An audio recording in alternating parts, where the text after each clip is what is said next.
Xiao Yan mengerutkan alisnya saat mendengar percakapan pribadi di sekitar pegunungan. Dia merasakan tatapan serakah yang ditembakkan dari segala arah. Dia segera melirik Han Feng dengan sikap sedingin es. Yang terakhir dengan jelas merilis informasi ini dengan sengaja. Tujuannya adalah mengubah kelompok Xiao Yan menjadi musuh semua orang. Xiao Yan, cepat pergi. Kabar ini kemungkinan besar akan membuat iri banyak orang. Hanya dengan kembali ke Akademi Jianan bisa dianggap aman. Sosok Suqian dengan cepat muncul di samping Xiao Yan saat dia berbicara dengan ekspresi serius. Siapakah hantu iblis tanah tua? Xiao Yan bertanya dengan agak ragu. Pendiri lembah api iblis. Selain itu, dia juga bisa dianggap sebagai orang tua asli di wilayah sudut hitam. Dia bahkan lebih awal dari generasi Mo Tianxing. Kalau dipikir-pikir, dia bahkan bisa dikatakan ahli dari generasi kepala sekolah. Tentu saja, kekuatan hantu setan tanah tua ini secara alami jauh lebih rendah dari kekuatan kepala sekolah. Namun, menurut apa yang saya tahu, dia saat ini harus memiliki kekuatan bintang 5 atau 6 Douzong. Ekspresi Suqian berubah sedikit saat nama ini disebutkan. Dia ragu-ragu sedikit sebelum menjelaskannya dengan suara yang dalam. Sebuah bintang 5 atau 6 Douzong ya? Ekspresi Xiao Yan juga berubah saat mendengar ini. Sepertinya, teratai api kemarahan Buddha, yang terbentuk dari penggabungan dua jenis, api surgawi, akan mengalami kesulitan melukai seorang ahli tingkat itu. Tidak terduga bahwa lembah api iblis benar-benar akan memiliki ahli seperti itu. Xiao Yan mengerutkan kening dan dengan lembut menghela nafas. Anda juga tidak perlu terlalu khawatir. Hantu iblis tanah tua ini sering melakukan retret. Selain itu, dia akan melakukan retret dari dekade ke dekade. Dia jarang akan muncul jika itu bukan masalah yang melibatkan kelangsungan hidup lembah api iblis. Apalagi, bahkan jika dia muncul, orang tua itu mungkin tidak berani melakukan apapun ke Akademi Jiananku. Hantu tua itu sangat takut pada kepala sekolah. Suqian tersenyum dan terhibur saat melihat kekhawatiran Xiao Yan. Kepala sekolah yang belum terlihat itu bahkan kurang bisa diandalkan dibandingkan dengan hantu iblis tanah tua itu. Selama bertahun-tahun di Akademi Jianan, saya masih tidak menyadari penampilannya. Xiao Yan tanpa sadar tertawa saat mendengar ini. Batuk, ini, kepala sekolah memang sangat misterius. Orang tua itu suka bepergian kemana-mana. Itu, sejujurnya, bahkan saya belum pernah melihatnya selama lebih dari 1 dekade. Suqian terbatuk kering. Dia ingin menjelaskan sedikit tetapi dia tanpa sadar menggerutu pada akhirnya. Lengan Xiao Yan menyeka keringat dingin di dahinya saat dia tanpa daya menggelengkan kepalanya. Tatapannya menjadi sedikit padat saat menyapu Han Feng di langit. Setelah itu, dia mengangguk sedikit dan berkata, lupakan. Saya tidak peduli. Mari kembali ke Akademi Jianan. Meskipun hati Xiao Yan benar-benar ingin agar dokter peri kecil dan penatua pertama Suqian membunuh Han Feng, situasi seperti itu tidak sesuai. Bagaimanapun, dokter peri kecil dan penatua pertama Suqian harus kelelahan jika mereka ingin membunuh Han Feng. Setelah Xiao Yan kehilangan kekuatan bertarung hebat dari keduanya, kemungkinan besar bahkan dia tidak akan memiliki kepercayaan diri untuk berhasil membawa air liur transformasi tubuh Bodhisattva kembali ke Akademi Jianan. Suqian juga menghela nafas lega saat melihat Xiao Yan tidak berniat menyerang Han Feng. Dia telah bertukar pukulan dengan Han Feng sebelumnya, dan dengan jelas memahami betapa merepotkan dan liciknya yang terakhir itu. Pada saat itu, mereka akan menderita beberapa luka bahkan jika mereka membunuhnya. Dalam situasi di mana semua orang menonton mereka dengan niat buruk, setiap kerugian yang mereka derita pasti akan memicu keserakahan di hati beberapa orang. Ketika sampai pada hal itu, akan ada banyak masalah yang tidak ada habisnya. Ayo pergi. Xiao Yan dengan lembut melambaikan tangannya dan para ahli dari Gerbang Xiao dan Akademi Jianan berkumpul bersama. Mereka dengan hati-hati mempelajari lingkungan mereka sebelum kelompok itu bergegas ke arah Akademi Jianan di bawah komando Xiao Yan di depan mata semua orang. Karena mereka takut seseorang meluncurkan serangan diam-diam, Xiao Yan tidak menyebarkan teratai api kemarahan Buddha di tangannya. Sebaliknya, dia meletakkannya di atas kepalanya, menyebabkannya tampak seperti lampu. Cahaya panas itu menekan keserakahan di hati sejumlah besar orang. Kepergian kelompok Xiao Yan menimbulkan keributan yang cukup besar. Tatapan banyak orang berlama-lama di antara keserakahan dan ketakutan. Akhirnya, cukup banyak orang yang tidak dapat menahan keserakahan di hati mereka, jadi mereka diam-diam mengikuti dari kejauhan. Han Feng berdiri di langit. Tatapannya gelap dan dingin saat dia menatap ke belakang kelompok Xiao Yan, yang mulai menghilang. Sesaat kemudian, dia dengan dingin tertawa dan kekuatan isap melonjak. Segera, 3 mayat, yang telah kehilangan nyawa mereka sebelumnya, terbang sebelum tetap tergantung di depannya. Tatapan Han Feng menyapu mayat Fang Yan dan 2 sesepuh, yang menjadi dingin. Kepadatan di matanya semakin intens. Mulutnya terbuka membentuk senyuman, memperlihatkan gigi putih. Dia bergumam pada dirinya sendiri, juniorku yang baik, semoga kamu berhasil membawa air liur transformasi tubuh Bodhisattva kembali ke Akademi Jianan. Pada saat itu, saya akan memiliki cara untuk mengundang hantu iblis tanah tua keluar. Setelah itu, akan tiba waktunya untuk gerbang Xiao Mu dihancurkan. Oleh karena itu, jangan mengecewakan senior ini. Keganasan yang membekukan hati seseorang tiba-tiba melonjak ke wajah Han Feng ketika dia selesai mengucapkan kata-katanya. Cabang-cabang pohon hijau subur terjalin di atas, tumbuh dari pohon-pohon tinggi yang menghuni hutan. Mereka tampak seperti jaring laba-laba besar yang menutupi langit. Di bawah naungan pepohonan besar ini, sinar matahari pun sulit menerobos. Sinar cahaya melewati celah di antara pepohonan lebat. Itu berubah menjadi pilar cahaya selebar setengah kaki saat ditembak jatuh. Itu bersinar pada sekelompok besar sosok manusia yang sedang beristirahat dengan kaki bersilang. Ada sekitar 15 hingga 16 sosok manusia dalam kelompok ini. Semuanya memiliki aura yang kaya dan kuat, dan jelas bukan orang lemah.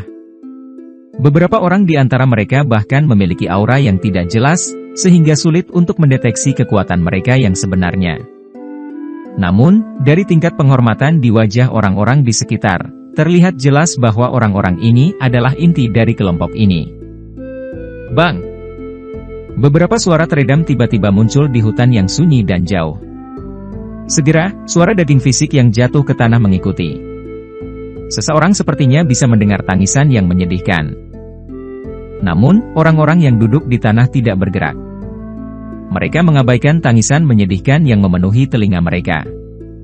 Beberapa menit kemudian, beberapa sosok manusia muncul dari hutan lebat sebelum mendarat di tanah kosong.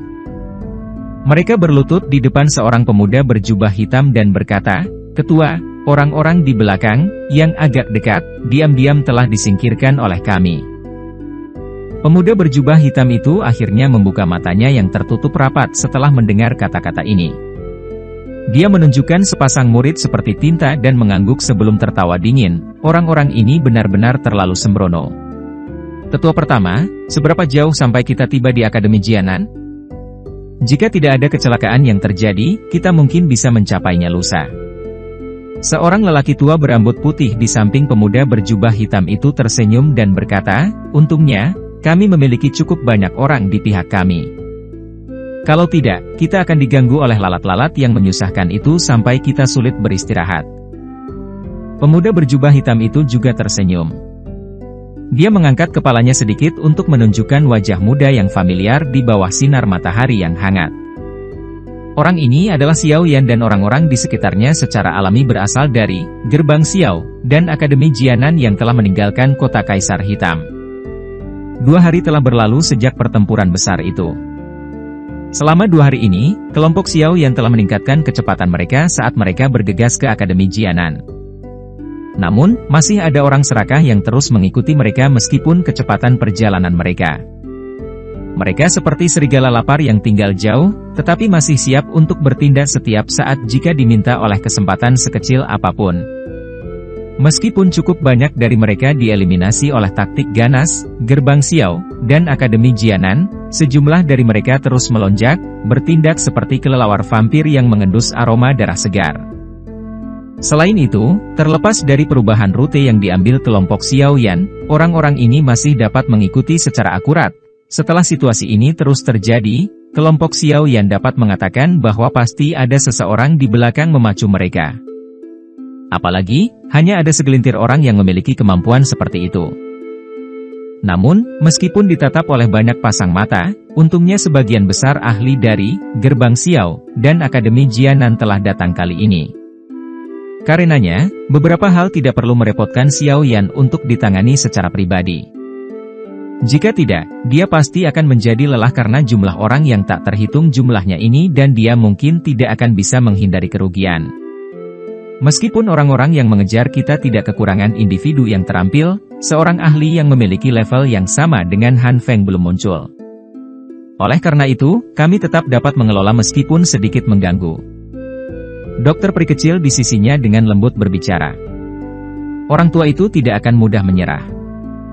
Dia pasti menginginkan air liur transformasi tubuh bodhisattva. Oleh karena itu, Xiao Yan menggelengkan kepalanya saat jarinya dengan lembut mengusap cincin penyimpanannya. Ekspresi aneh melintas di matanya. Itu segera menghilang saat tatapan Xiao Yan tertuju pada pria besar yang dengan hati-hati mengamati aktivitas di luar hutan. Dia berkata dengan suara yang dalam, "Baiklah, mari kita lanjutkan perjalanan kita. Di Qiao, kamu harus memimpin beberapa ahli dari Gerbang Xiao untuk menjaga punggung kita. Jika ada yang mendekat, serang saja, tapi mundurlah jika kamu bertemu musuh yang tidak bisa kamu kalahkan." "Ya, Ketua."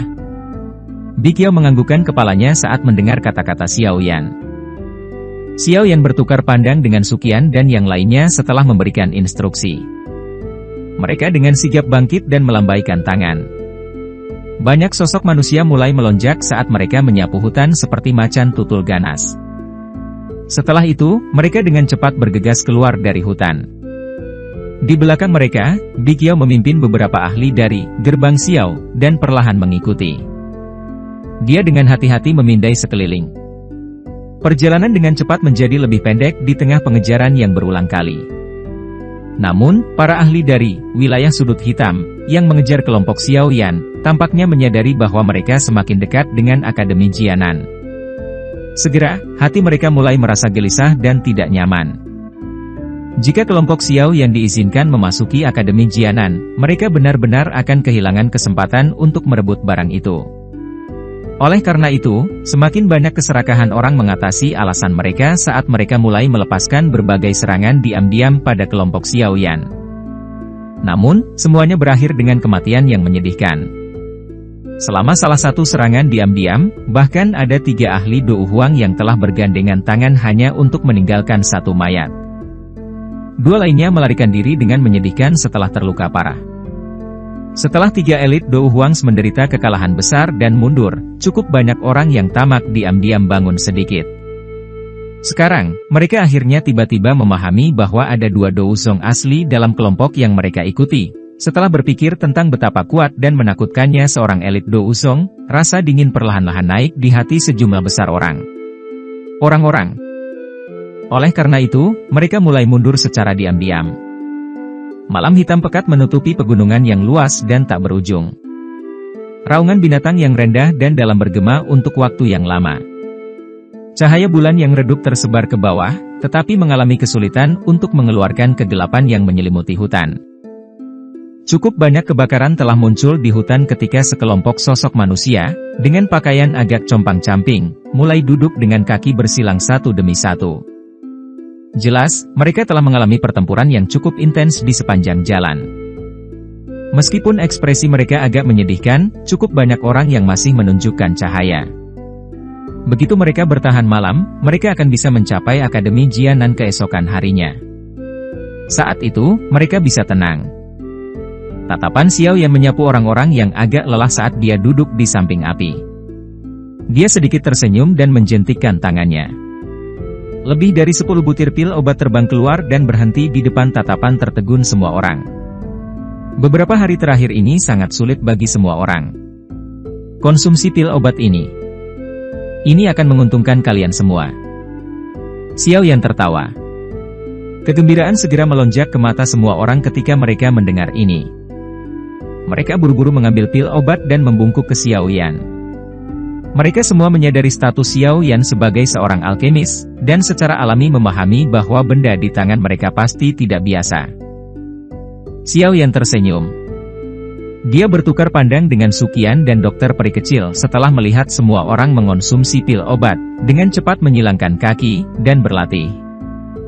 Kita akan kembali ke Akademi Jianan besok, jari Xiao Yan dengan lembut menyentuh cincin penyimpanannya saat dia dengan lembut bergumam. Beberapa hari ini benar-benar membuat orang tegang. Bahkan tulang-tulang tuaku ini agak tidak mampu bertahan. Su Qian meregangkan pinggangnya yang malas dan tertawa. Kami telah merepotkan penatua pertama beberapa hari ini. Xiao Yan menangkupkan tangannya ke Su Qian, tapi yang terakhir hanya melambaikan lengan bajunya. Matanya menyipit dan sepertinya telah memasuki kondisi tidur palsu. Kamu harus menjaga mereka. Saya akan menemukan tempat yang tenang untuk mempelajari teknik penguasa Dou skill yang baru-baru ini saya peroleh. Xiao Yan menunggu beberapa saat sebelum tiba-tiba menoleh ke dokter peri kecil untuk memberinya beberapa instruksi. Dia kemudian segera bangkit dan berjalan ke dalam hutan. Xiao Yan berjalan melalui hutan gelap untuk beberapa waktu sebelum aliran kecil yang jernih muncul di depannya. Tubuhnya bergerak dan dia muncul di atas batu besar di samping sungai kecil. Setelah menyapu pandangannya sekali, dia akhirnya duduk bersila. Dia mengayunkan tangannya dan gulungan teknik pengaliran 6 penguasa yang dia peroleh dari pelelangan, muncul di tangannya. Xiao Yan dengan lembut menghirup udara dingin saat dia perlahan membuka gulungan itu. Perhatiannya secara bertahap mulai terfokus. Selain suara air yang menetes, itu benar-benar sunyi di samping aliran kecil. Cahaya bulan yang sejuk menyebar dari atas, menutupi pemuda berjubah hitam di atas batu besar. Saat perhatian Xiao Yan benar-benar tenggelam ke dalam gulungan, aktivitas dunia luar secara otomatis diisolasi oleh Xiao Yan. Waktu berangsur-angsur mengalir selama malam yang gelap, Xiao Yan mempertahankan postur ini selama hampir 1 jam. Baru setelah itu cahaya aneh tiba-tiba muncul di cincin penyimpanan di jarinya. Segera, kotak giok ditembakkan tanpa peringatan apapun. Lapisan energi yang agak ilusi mengelilingi kotak giok yang melarikan diri dari cincin penyimpanan. Energi ilusi sedikit bergoyang. Dalam waktu singkat, itu berubah menjadi sosok tua. Ceka-ceka, Kepala Xiao, terima kasih telah mengantarku sepanjang jalan. Aku yang dulu akan pergi.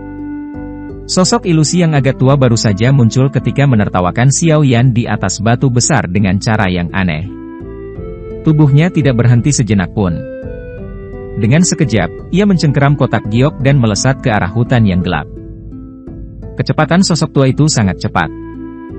Dalam beberapa kilatan, sosok yang gesit dan bergerak itu berada di dekat hutan gelap. Namun, anehnya tawa samar terdengar di belakangnya tepat saat dia hendak menyerbu ke dalam hutan. Oh Dingshan, kamu benar-benar gagal untuk bertahan.